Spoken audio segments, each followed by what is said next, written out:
দূরে কোথাও থেকে নেকড়ের ডাক ভেসে আসছে। পূর্ণিমা রাত, চারদিকে চাঁদের আলোতে ঝলমল করছে, মাঝে মধ্যে আবার মেঘের আড়ালে ঢাকা পড়ছে চাঁদ। নিশুতি রাতে চারদিক জনমানব শূন্য। দূর দূর পর্যন্ত শুধু শেয়াল আর কুকুরের ডাক শোনা যাচ্ছে। এখানে সন্ধ্যার পরে আর কেউ বাড়ির বাইরে বের হয় না। এটা হলো হলিথান শহরের ছোট্ট একটা গ্রাম, নাম মিসবা। এখানেই একটা দোতলা বাড়ির সামনে দাঁড়িয়ে আছে আর্থার। আর্থার পেশার চিকিৎসক, দেখতে শ্যামবর্ণ, সুস্বাস্থ্যের অধিকারী বটে। সে অন্য শহরের মানুষ, চাকরির সুবাদে এখানে এসেছে, তাই এখানকার প্রচলিত ধারণা তেমন বিশ্বাস করে না। আর্থার তার প্রেমিকা সেলিনের জন্য অপেক্ষা করছে। গতকাল সেলিনকে পাত্রপক্ষ দেখতে গেছে বলে জানিয়েছে সেলিন। সেই বিষয়ে কথা বলার জন্যই এই মাঝরাতে ছুটে এসেছে আর্থার। সেলিনের সাথে পরিচয়টা কয়েক মাসের হলেও ভালোবাসার পরিমাণ অনেক বেশি। হাত ঘড়ির দিকে তাকিয়ে সময় দেখে নিল আর্থার। রাত 1:30 বাজে। সেলিন কি আর্থারের চিঠি পায়নি তাহলে? ভাবনায় হারালো আর্থার। সন্ধ্যায় যখন আর্থার সেলিনের বাসার সামনে দিয়ে যাচ্ছিল, তখনই সে ব্যালকনিতে দাঁড়িয়েছিল। তখনই সবকিছু জানায় সেলিন। আর্থার তখন এটাও বলে যে গভীর রাতে সে দেখা করতে আসবে। সেলিন অবশ্য রাতে তাকে বাইরে বেরোতে বারণ করেছিল, কিন্তু আর্থার বড্ড জেদি এবং একঘেয়ে। আর্থার সমস্ত জল্পনা কল্পনা থেকে বেরিয়ে আসে আর্থার। পেছন ফিরে তাকিয়ে মুচকি হাসলো। ওই তো সামনে দাঁড়িয়ে আছে সেলিন। ধবধবে পশা দেখতে মেয়েটার কোমর ছাপিয়ে কালো রঙের চুলগুলো ভীষণ সুন্দর লাগে। আর্থার সেলিনের দিকে এগিয়ে গিয়ে শক্ত করে জড়িয়ে ধরল তাকে। এত দেরি করে কেন এলে সেলিন? আমার চিন্তা হচ্ছিল তো। আর্থারের চিন্তিত মুখখানা দেখে সেলিন মৃদু হাসল। কোনো উত্তর দিল না। প্রেমিক পুরুষের চুলগুলো এক হাতে খামচে ধরে তড়িৎ গতিতে ঠোঁটে ঠোঁট ডুবিয়ে দিল সেলিন। এতে করে আর্থার কেঁপে উঠল সেলিনের আগ্রহী চুমুতে। এক হাতে পিঠে হাত বুলাতে বুলাতে অন্য হাতে আর্থার এলোমেলো ভাবে ছুঁতে দিতে লাগলো সেলিনকে। সেলিনের নিঃশ্বাসের সাথে সাথে বক্ষ উঠানামা করছে। কিছুক্ষণ বাদে দুজন দুজনকে ছেড়ে দিয়ে শান্ত হলো। আকাশে মেঘ করেছে, চাঁদের আলো ঢাকা পড়ে আছে সে মেঘের আড়ালে। সেলিনকে পেছন থেকে জড়িয়ে আকাশের দিকে তাকিয়ে আছে আর্থার। সেলিন কথা বলতে লাগলো। আর্থার, তোমার উচিত এখন এখান থেকে চলে যাওয়া। আমরা কালকের দিনে কথা বলবো। আমাকে এক্ষুনি যেতে হবে। আর্থার সেলিনের কথায় নারাজ হলো।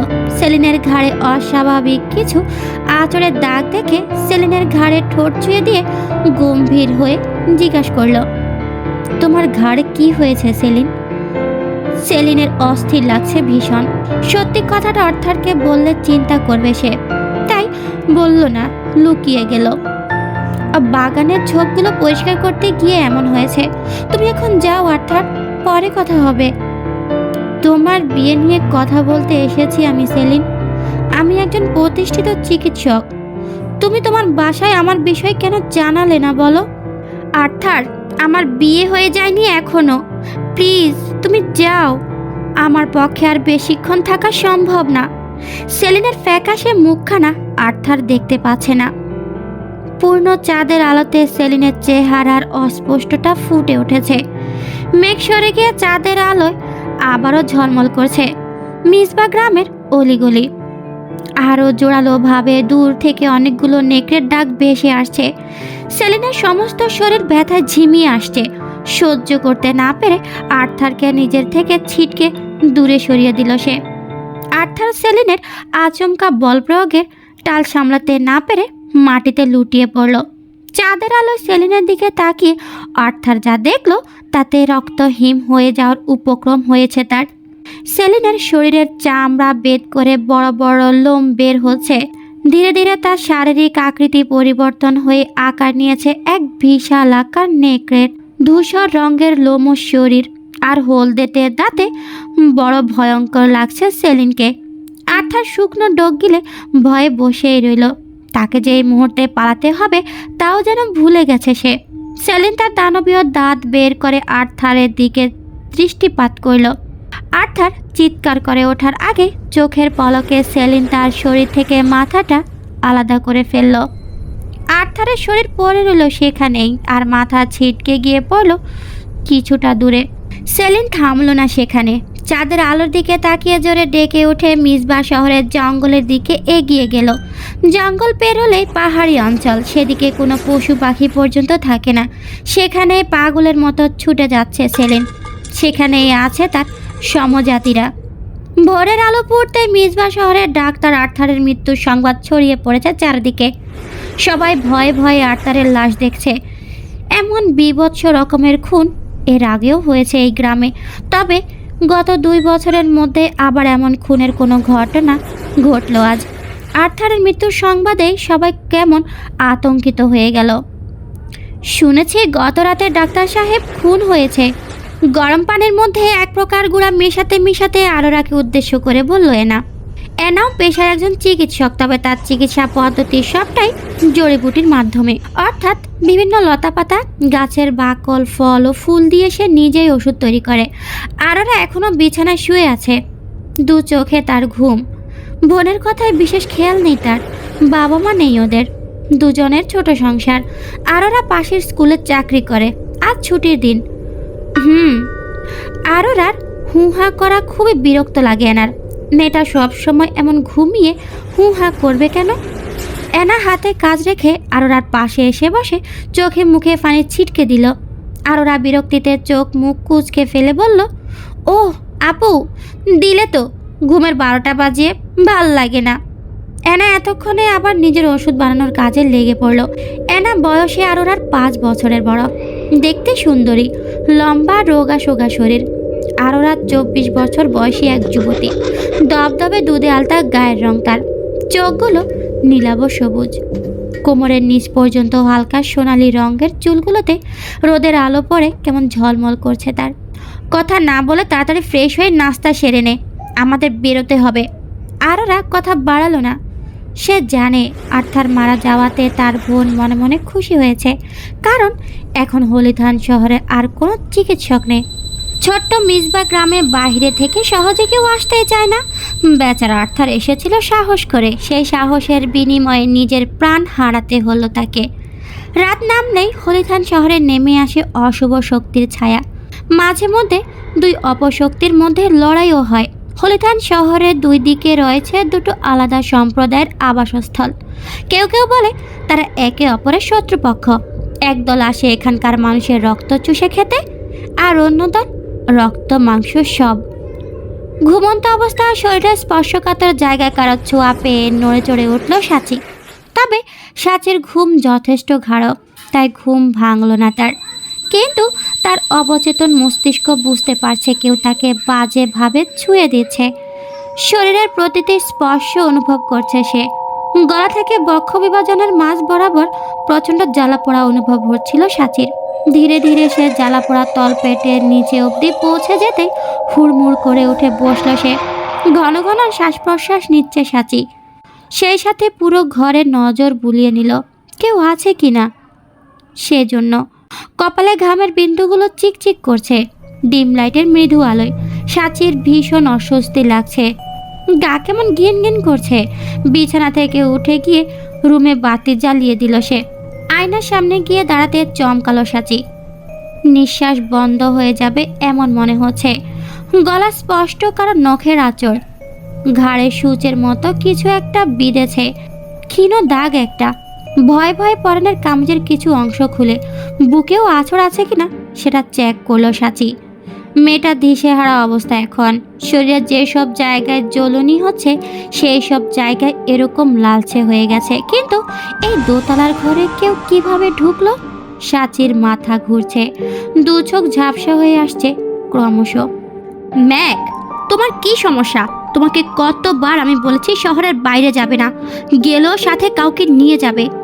বাবার কথায় বিশেষ কোনো ভাবমূর্তি পরিবর্তন ঘটল না ম্যাকের। 25 বছর বয়সী যুবক ম্যাক, বলিষ্ঠ দেহ, সোনালি রঙের চুলগুলো চাঁদের আলোয় ভীষণ সুন্দর লাগছে। চোখের মনি লালচে নীলাবতার, মুখের 2 পাশে সুচালো 2টি হিংস্র দাঁত। তবে সে চাইলে দাঁতগুলো লুকিয়ে রাখতে পারে। বাবা, আমার দরকার ছিল তাই গিয়েছিলাম। তুমি জানো আমাদের এরিয়ার বাইরে মিসবাহ গ্রামের নেকড়ের দলগুলো ঘুরে বেড়ায়? তারা আমাদের জন্য কতটা বিপজ্জনক সেটা নিশ্চয়ই তোমাকে বলে দিতে হবে না।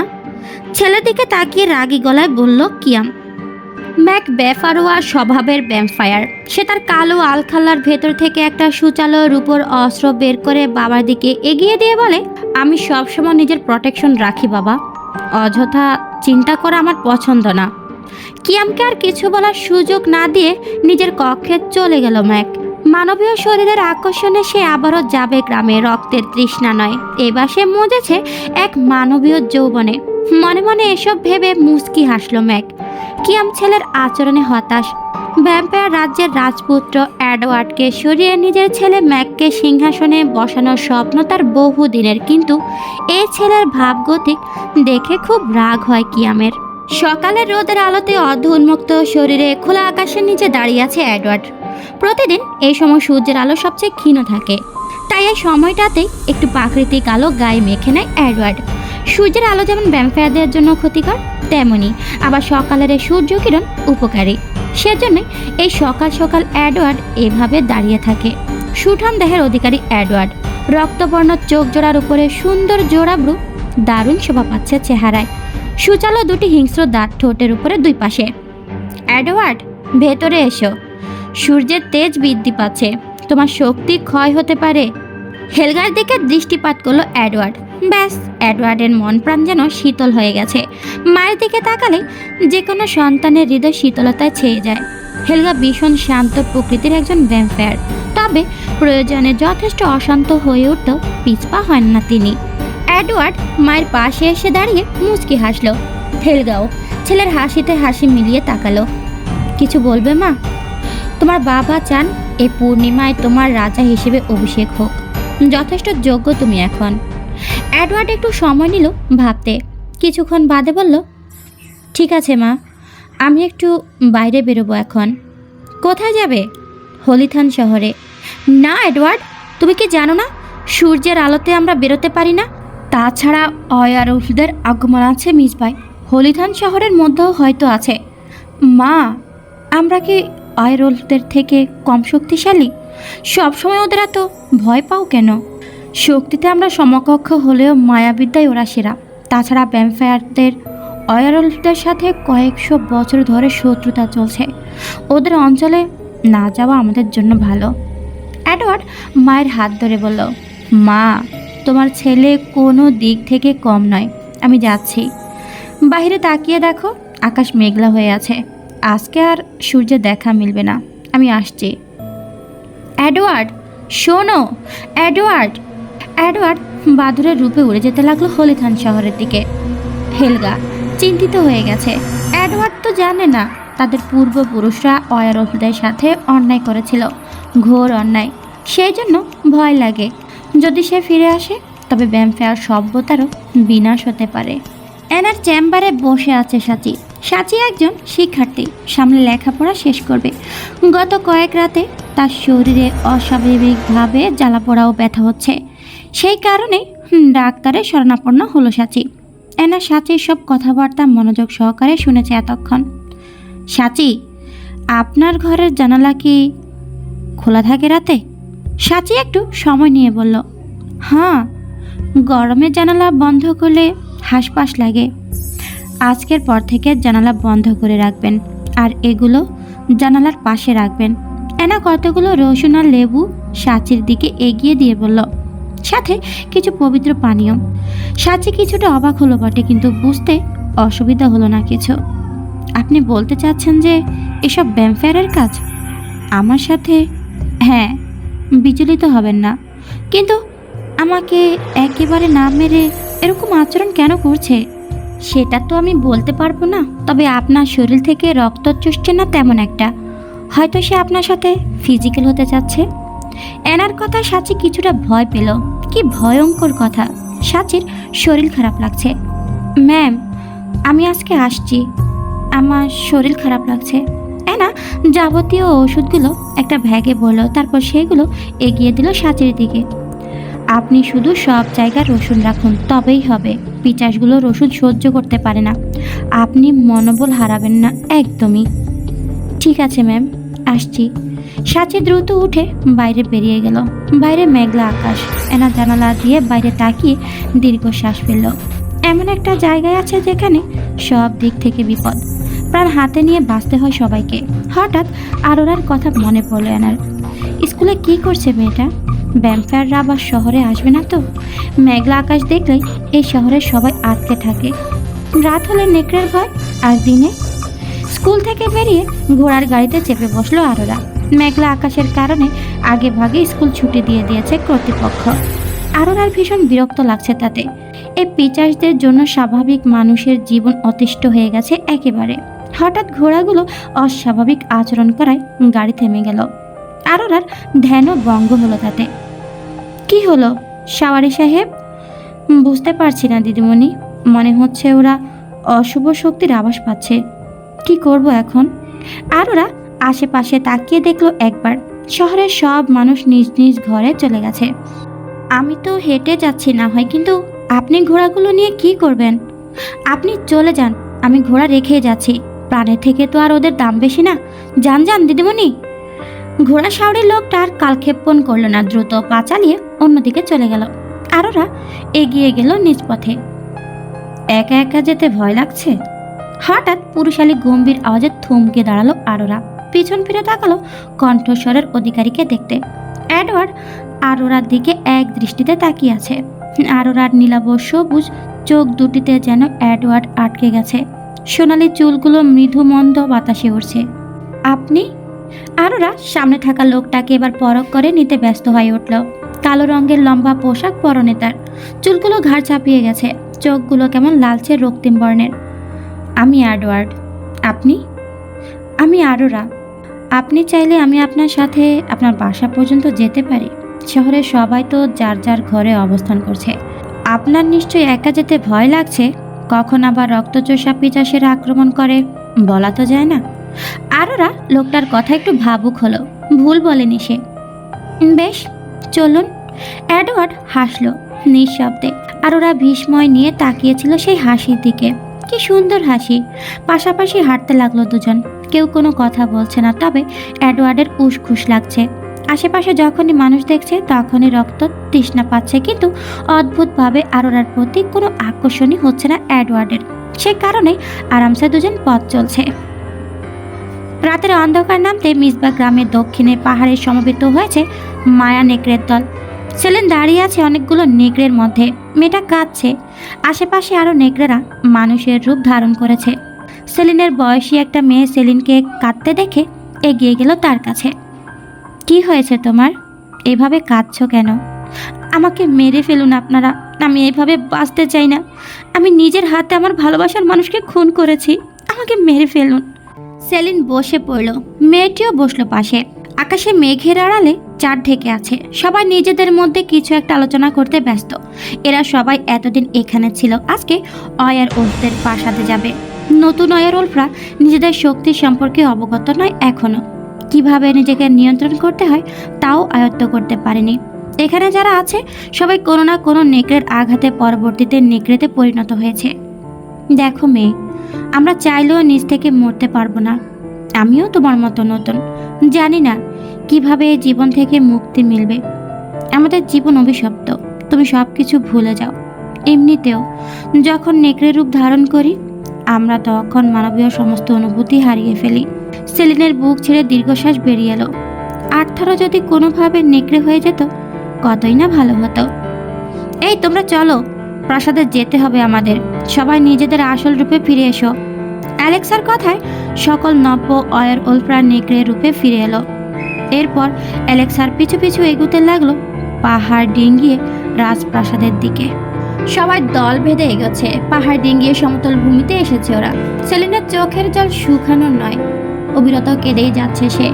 আর্থারের সাথে ঘনিষ্ঠ মুহূর্তের দৃশ্যগুলো বারবার চোখের সামনে ভেসে উঠছে। সবাই পা চালাও। অ্যালেক্সার বলায় সবাই হাঁটার গতি বাড়িয়ে দিল। অ্যালেক্সা হলো অয়ার ওলফদের মন্ত্রীর মেয়ে। বর্তমানের মন্ত্রী অসুস্থ থাকায় অ্যালেক্সা নিজে সকল কাজকর্ম সামলাচ্ছে। কিছুদূর এগিয়ে যেতে নব্য অয়ার ওলফদের নজরে এলো বিশাল আকৃতির এক প্রাসাদ। সবাই আস্তে আস্তে প্রাসাদের দিকে এগোলো। অজানা কৌতূহলে সবার মনটা আকুপাকু করছে। অ্যালেক্সা সবাইকে প্রাসাদের মূল পকেটে ঢোকার পর নিজে মানবীয় রূপ ধারণ করে অন্য একটা কক্ষের দিকে সবাইকে নিয়ে গেল। সেখানে বসে আছে ওয়ারউলফ কিং নিক এবং কুইন হেক্সা। রাজা নিকের বয়স হচ্ছে, রানী হেক্সারও একই অবস্থা, তবু রাজ্য সামলাতে হয় ওনাদের, কারণ ওনারা নিঃসন্তান। কিং, সবাইকে নিয়ে এসেছি। অ্যালেক্সা নিককে দেখিয়ে বাদবাকি সবাইকে ইশারায় বোঝালো এই হচ্ছে তাদের রাজা। সবাই ভয়ে ভয়ে সয়সম্বরে বলে উঠল, জয়, আমাদের রাজার জয়, জয়, মহারানীর জয়। নিক সবাইকে হাত উঁচিয়ে থামতে ইশারা করলো, সাথে সাথে সবাই মানব রূপে ফিরে এলো। নিক সরু চোখে সবার দিকে দৃষ্টিপাত করলো। সেলেনের চোখে তখনও জল। নিক চমকালো, আজ পর্যন্ত ওয়ারউলফ মহলে কাউকে এতটা আবেগপ্রবণ হয়ে কাঁদতে দেখেনি সে। অ্যালেক্সা, এই মেয়েটা কাঁদছে কেন? অ্যালেক্সা সেলেনের দিকে তাকিয়ে দেখে নিল একবার। সে তার প্রেমিককে খুন করেছে, এই জন্য মন খারাপ তার। খুন? নিজের সাথে নিয়ে এলেই তো হয়ে যেত, আমাদের দলও ভারী হতো আর ওর সঙ্গী হিসেবে থাকতো। সেলিন অবাক হলো রাজার আচার আচরণে। যথেষ্ট ভালো মনের ওল্ফ বলেই মনে হচ্ছে তাকে।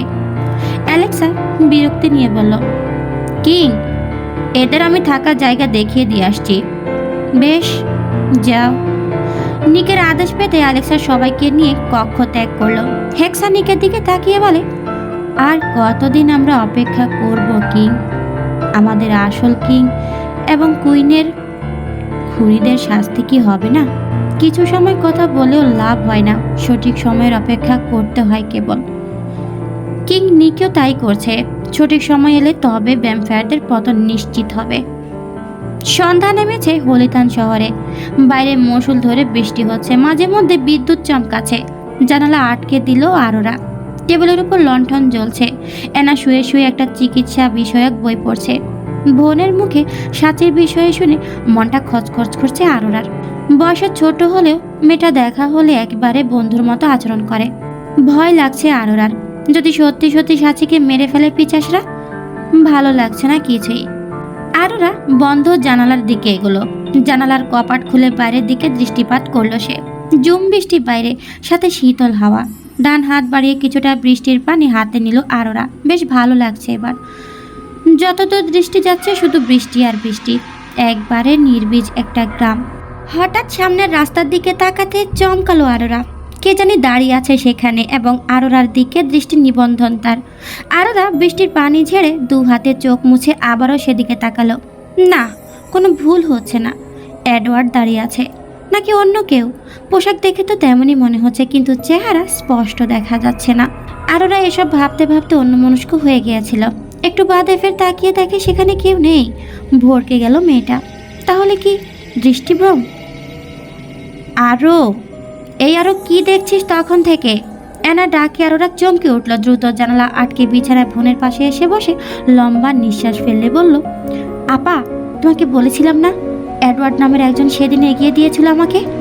হ্যাঁ, তো মনে হলো ওনাকে বাইরে দাঁড়িয়ে থাকতে দেখলাম। বোনের মুখে এমন কথা শুনে জোরে হেসে উঠল এনা। আরোরা মুখটা মলিন হয়ে গেছে তাতে। একই তো বৃষ্টি, তার উপর আমাদের এলাকায় সন্ধ্যার পরে কেউ প্রাণের ভয়ে বাইরে নামেই না। আর তুই বলছিস লোকটা প্রাণের মায়া ত্যাগ করে তোকে দেখার জন্য রাস্তায় এসে দাঁড়িয়েছিল? আপা, আমি কি বলেছি আমার জন্য এসেছে? আমি বলেছি শুধু দেখেছি। যা মুড়ি খেয়ে আয়, তারপর কাঁথা মুড়ি দিয়ে বৃষ্টিতে সুন্দর একটা ঘুম দে। আমার বই পড়া শেষ হলে আমি তারপর ঘুমাবো। ঠিক আছে। আরোরা আর কিছু বলল না, চুপচাপ গুড় দিয়ে রুটি খেতে লাগলো। এনার কথা মতো সাচি জানালা থেকে শুরু করে ঘরের চারপাশে রসুন রেখে ঘুমিয়েছিল 2 দিন। আর তাতেই কাজ হয়েছে। এই 2 দিনে আরামেই ঘুমিয়েছে সাচি। কিন্তু মেঘ আজও সাচির কক্ষের বাইরে উঠছে। সাচিকে সে চায়, খুব করে চায়। মেঘ হতাশ হয়ে বৃষ্টির মধ্যে রাস্তা দিয়ে হাঁটতে লাগলো। কি হচ্ছে তার সাথে? যেখানে সে সাচির রক্ত চুষতে এসেছিল, সেখানে সে প্রথম দিনেই সাচির সৌন্দর্যে বিমোহিত হয়ে আলিঙ্গন করেছিল তাকে। তারপর পরপর কয়েকদিন কাছাকাছি যেতেই যেন অনুভূতি আরো তীব্র থেকে তীব্রভাবে বেড়ে গেল। না না, মানুষের সাথে ভ্যাম্পায়ারের কিছুই সম্ভব না। না মানসিকভাবে তাদের মিল হবে, আর না শারীরিক। ম্যাকের অসহ্য লাগছে নিজেকে। বৃষ্টিতে ভিজে যাচ্ছে, সেদিকে খেয়ালই নেই তার। হঠাৎ সামনে কাউকে দেখে থমকে দাঁড়ালো ম্যাক। মুখ থেকে অস্পষ্ট স্বরে বেরিয়ে এলো, রাজকুমার এডওয়ার্ড, আপনি? এডওয়ার্ড নিজেও চমকালো ম্যাককে দেখে। তুমি এখানে কি করছো ম্যাক? আমি শিকার করতে এসেছি রাজকুমার। ম্যাক মাথা নিচু করে কথাটা বলল, কিন্তু এডওয়ার্ডের কাছে থেকে কিছু যেন লুকানোই যাবে না, সেটা সে খুব ভালো করে জানে। তা মনে হচ্ছে না আমার। শিকার করতে এলে তোমার চোখে মুখে হিংস্রতা থাকতো, অথচ তোমাকে ভীষণ হতাশ লাগছে। রাজকুমার, আমাকে ক্ষমা করবেন, আমি আপনাকে সঠিক কারণ বলতে পারবো না। আমি আসছি। এডওয়ার্ড আর কিছু বলার আগেই আকাশে ডানা মেলে উড়ে গেল ম্যাক। চিন্তিত হয়ে গেল রাজকুমার। এডওয়ার্ড আনমনে হাঁটতে হাঁটতে সামনে এগিয়ে যেতে চোখ বন্ধ করে ফেলল এডওয়ার্ড। রসুনের গন্ধ আসছে আশপাশ থেকে। এডওয়ার্ড মাটি থেকে উপরে উঠে ডানা জাপটে রসুনের উৎস খুঁজতে লাগলো। বলা বাহুল্য, এডওয়ার্ডের ওপর রসুনের কোনো প্রভাব পড়ে না। একটু খুঁজতেই সাজের কক্ষের দিকে নজর গেল। জানালার কাছে এগিয়ে গেল এডওয়ার্ড। বিছানায় শুয়ে গভীর ঘুমে আচ্ছন্ন এক যুবতী। বিছানার চারপাশ পর্যন্ত তার রসুন। এডওয়ার্ডের বুঝতে অসুবিধা হলো না ম্যাকের আগমনের হেতু, কিন্তু এই মেয়ের সাথে তার উদাস চেহারার কি সম্পর্ক সেটাই বুঝতে পারছে না। আচমকা দূর থেকে নেকড়েদের হাঁকডাক ভেসে আসছে। আকাশে তো চাঁদ নেই, তবু কেন এলো ওরা গ্রামে? এডওয়ার্ড অহেতুক ঝামেলা করা পছন্দ করে না, কিন্তু যেছে কেউ ঝামেলা করতে এলে এড়িয়েও যায় না। কি করছো ডেভিড? ঘরে ঢুকতে আচমকা জড়িয়ে ধরায় চমকালো অ্যালেক্সা। ডেভিড অ্যালেক্সার প্রশ্নের কোনো প্রত্যুত্তর দিল না। আষ্টে পিষ্টে ধরে ঠোঁটে স্বাদ নিতে ব্যস্ত হয়ে উঠল সে। অ্যালেক্সাও তালে তাল মিলিয়ে আলিঙ্গন করতে লাগলো ডেভিডকে। অধরে হাত বুলিয়ে ধীরে ধীরে হাত পিঠের দিকে নিয়ে গেল ডেভিড। ঠোঁট ছেড়ে ঘাড়ে ওষ্ঠ ছুঁয়ে দিল। কিছুক্ষণ বাদে ডেভিড অ্যালেক্সাকে ছেড়ে দিয়ে বলল, সারাক্ষণ কাজ নিয়ে ব্যস্ত থাকো, আমাকেও তো সময় দিতে হবে নাকি? তুমি আমার স্বামী, তোমার জন্য তো আমার সময়টা সব সময় বরাদ্দ থাকে ডেভিড, কিন্তু কাজ তো করতে হয়। বাবার দায়িত্ব এখন আমার ওপর। তোমার কাজ তো কম, তাই টের পাও না কিছুই। হ্যাঁ হ্যাঁ, জানি তো আমি। আমার অর্ধাঙ্গিনী অনেক কাজ করে। হ্যাঁ, সেই সাথে তোমাকে ভালোবাসে। ডেভিড মুচকি হেসে ফের জড়িয়ে ধরল অ্যালেক্সাকে। সারা রাত বৃষ্টির পর সকালে মিষ্টি রোদে হলিথান শহরের লোকজন নিজ নিজ কাজে বাইরে বেরিয়েছে। শহরের প্রধান বাজারে হঠাৎ এক লোকের চিৎকারে ছুটে এলো সবাই। খুন হয়েছে আবারও। অর্ধবয়স্ক এক মহিলার ছিন্ন বিচ্ছিন্ন লাশ পড়ে আছে বাজারের মধ্যে। চেহারা দেখে বোঝার উপায় নেই লাশটা কার, তবে কারো বুঝতে অসুবিধা হচ্ছে না এসব ওষুধের কাজ। শহরে যেসব নতুন নতুন ওষুধের জন্ম হয়েছে তারা এরকম খুনগুলো করছে। ভ্যাম্পায়াররা যাও খুন করলে লাশটা অন্তত অক্ষত থাকে, কিন্তু ওয়ারউলফরা মারলে শরীরের অংশ পর্যন্ত খুঁজে পাওয়া মুশকিল হয়ে যায়। নিজের ঘরে জানালার পাশে দাঁড়িয়ে আছে এডওয়ার্ড। বর্ষার মৌসুমে প্রায় সময় আকাশ মেঘাচ্ছন্ন থাকে, যার ফলে ভ্যাম্পায়ারদের আনাগোনা এই সময় শহরে বৃদ্ধি পায়। কিন্তু উলফরা তেমন আসে না। পূর্ণিমার রাতে কেবল ওদের শক্তি সর্বোচ্চ পর্যায়ে থাকে। সেই সময় ছাড়া ওদের নিয়ে কোনো চিন্তাই নেই এডওয়ার্ডের। আপাতত আরোরার চিন্তায় মশগুল সে। মেয়েটার কথা বলার ধরন, চোখের চাহনি, হাসি, সব কিছু যেন চোখের সামনে দেখছে এডওয়ার্ড। একজন মানবীর প্রেমে কিভাবে পড়তে পারে ভ্যাম্পায়ার রাজ্যের ভবিষ্যৎ রাজা? কিন্তু প্রেম তো এসব দেখে হয় না। প্রেম এমন এক অনুভূতি, কখন কার প্রতি এক পলকেই এসে যায় বলা মুশকিল।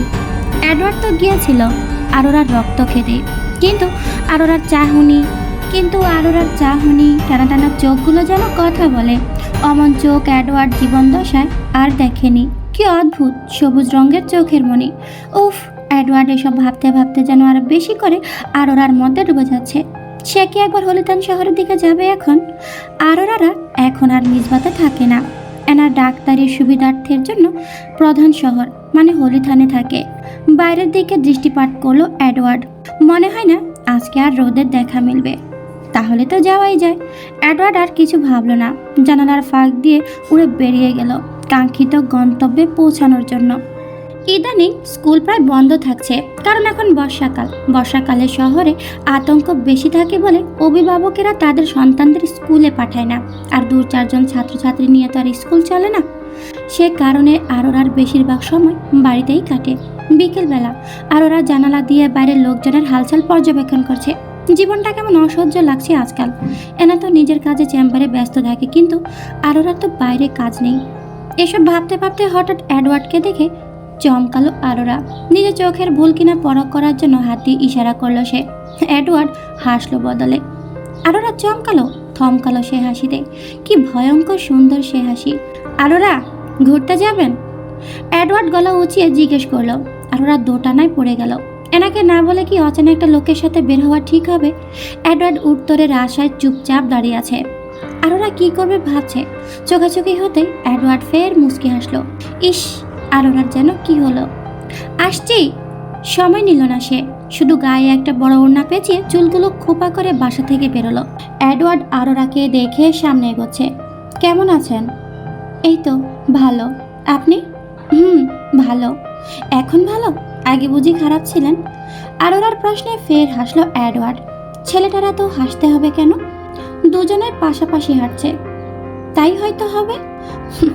গোলমেলে ব্যাপার। আচ্ছা, আপনি কি এর মধ্যে একদিন সন্ধ্যায় বৃষ্টির মধ্যে মিসবা গ্রামে এসেছিলেন? আকাশে মেঘের আনাগোনা বৃদ্ধি পাচ্ছে। উত্তরের ঠান্ডা হাওয়া জানান দিচ্ছে হয়তো বৃষ্টি আসার সময় ঘনিয়ে আসছে। আলগোছে আরোরা সোনালি চুলগুলো খুলে গেল হঠাৎ। এডওয়ার্ড মুক্ত নয়নে তাকিয়েছিল সেদিকে। বিষয়টা আরোরা বুঝতে পেরে ওড়না দিয়ে চুলগুলো ঢেকে ফেলল। এডওয়ার্ড দৃষ্টি সংযতন করে বলল, হ্যাঁ এসেছিলাম, তবে আপনাকে বিব্রত করতে চাইনি বলে পরে চলে গিয়েছিলাম। আমি তাহলে ভুল দেখিনি? না, আপনি ভুল নন, আপনি ফুল। আরোরা এডওয়ার্ডের কথা যতটা না অবাক হচ্ছে, এডওয়ার্ড নিজে তার চেয়ে বেশি অবাক হচ্ছে নিজের কথাবার্তায়। ফুলের কথা, তাও আবার ভ্যাম্পায়ারের মতো নিষ্ঠুরতম প্রাণীর মুখে। আরোরা কোনো উত্তর দিল না। চুপচাপ দুজনে হাঁটতে হাঁটতে একটা ভাঙ্গা বাড়ির সামনে এসে দাঁড়ালো। এদিকটা তেমন কেউ আসে না, কারণ বেশি গাছপালার কারণে জঙ্গলের মতো লাগে। দিনের বেলাও সূর্যের আলো তেমন পৌঁছায় না। আমার ফিরতে হবে এডওয়ার্ড, হয়তো বৃষ্টি হতে পারে। এমনিতেই সন্ধ্যা হয়ে আসছে, বুঝতেই পারছেন দুদিকেই বিপদ। এডওয়ার্ডের বুঝতে অসুবিধা হলো না আরোরার কথা। এরই মধ্যে টিপ টিপ বৃষ্টি হতে শুরু করেছে। ঠিক আছে, চলুন আপনাকে এগিয়ে দিয়ে আসি। আচ্ছা। সন্ধ্যা নেমেছে হলিতান শহরে। মিলা নামে 16 বছরের একটি মেয়ে রাস্তা দিয়ে দ্রুত হাঁটছে। মিলা সাচির বোনের মেয়ে। খালার বাড়িতে আসবে বলে সে বিকেলে বের হয়েছিল সে, কিন্তু প্রতিমধ্যে বৃষ্টি শুরু হওয়ায় এক দোকানে দাঁড়িয়েছিল মিলা। কপাল খারাপ, দোকানদার চরিত্রহীন একজন পুরুষ। মিলার দিকে বাজে দৃষ্টিতে বারবার তাকাচ্ছিল সে। এক পর্যায়ে মিলাকে খারাপভাবে স্পর্শ করতে চাইলে মিলা দ্রুত দোকান থেকে বেরিয়ে হাঁটতে শুরু করে। নিজের অসম্মানের চেয়ে মৃত্যুর সংখ্যা ঢের বেশি ভালো। এখন অবশ্য বৃষ্টি থেমে গেছে। আচমকা কি যেন উড়ে গেল মিলার আশেপাশে। চমকে উঠল মেয়েটা। ভয় লাগছে তার ভীষণ। দ্রুত পা চালাতে শুরু করেছে মিলা। রিমঝিম বৃষ্টির সাথে হালকা পাতলা মেঘের গর্জন আর বিদ্যুতের চমকানির আলোতে কেমন ভয়ঙ্কর লাগছে সবকিছু।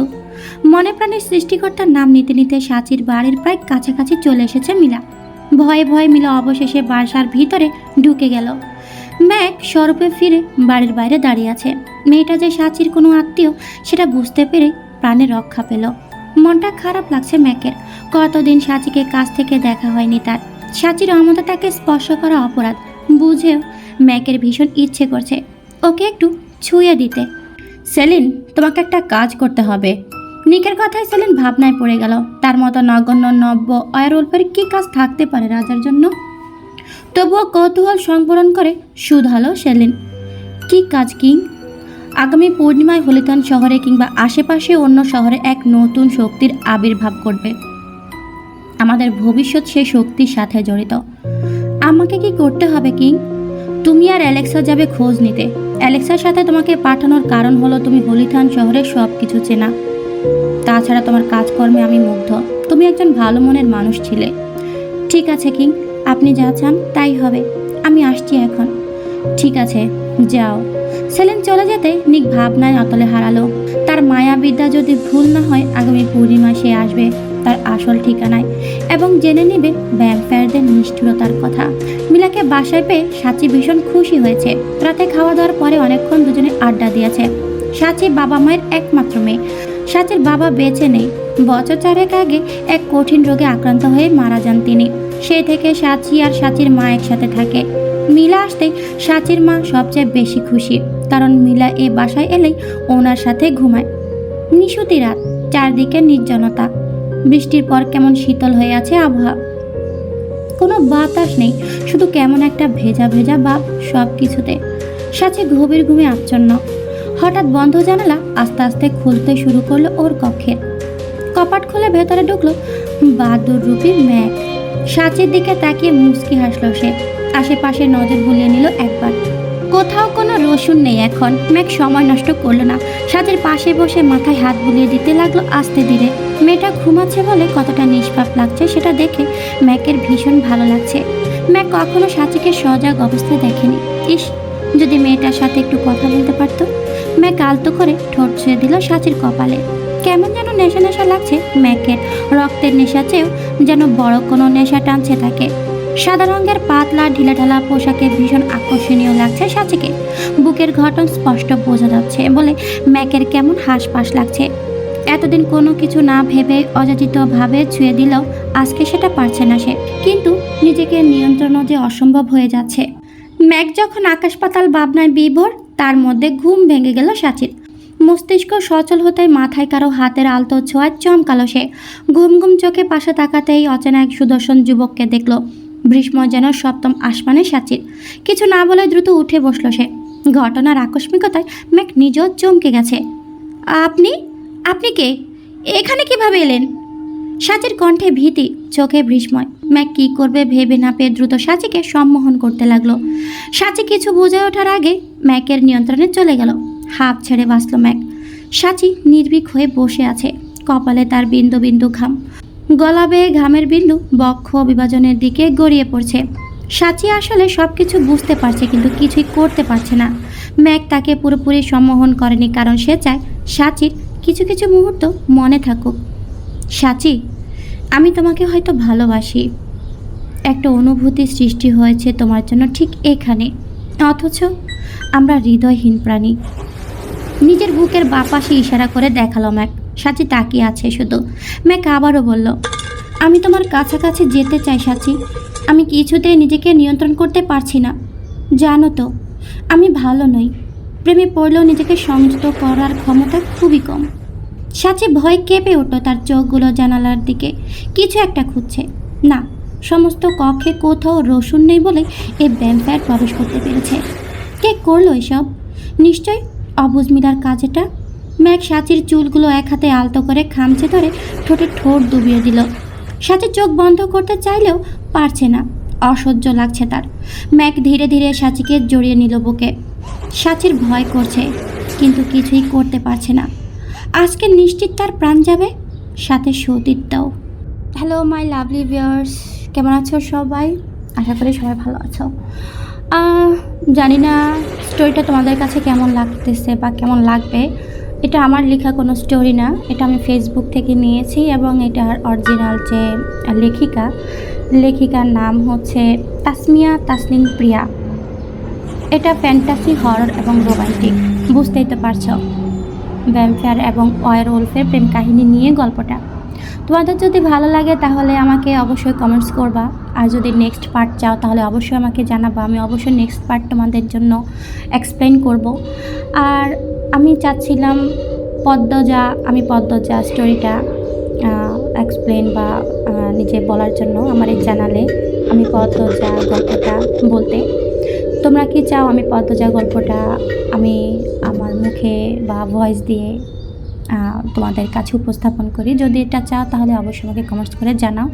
আর এছাড়াও অনেক গল্প উপন্যাস আছে যেগুলো আমি তোমাদেরকে সামনে উপহার দিতে চাই এবং উপহার দেবো। আশা করি তোমাদের ভালো লাগবে। আর যেগুলো আমি নিজে ডাবিং করি ওগুলো তো আমার নিজেরই, ওগুলো তো বলে লাভ নাই। হ্যাঁ, অবশ্যই স্টোরি, ডাবিং, ইংলিশ এফএফ, অনেকগুলো কাজ আস্তে আস্তে একটা একটা করে সবাইকে সবটা দেবো। আসলে এটা করার কারণ হচ্ছে আমি হয়তো ডাবিং জগৎ থেকে রিসেন্টলি চলে যেতে চাচ্ছি।